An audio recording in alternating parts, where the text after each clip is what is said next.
Um, for Kim and Sian, what's your most memorable date together? Most memorable date. Okay, most memorable date. I think, ang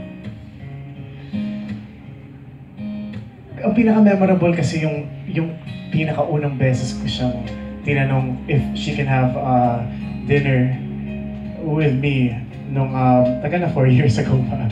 4 years ago pa, sabi ko, syempre hindi ko naman alam paano tatanungin, medyo parang awkward naman, may wanna have dinner. Parang sabi ko, may gagawin ka ba? Ganitong time na to, ganito, ganyan. Wala naman. So, yun, we had parang seafood restaurant. Seafood restaurant. Pero yun nga, allergic pala siya sa seafood. And, allergic.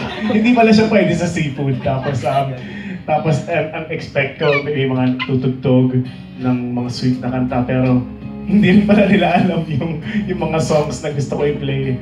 Tapos akala ko mag-isa lang si Kim pupunta, may kasama palang kaibigan.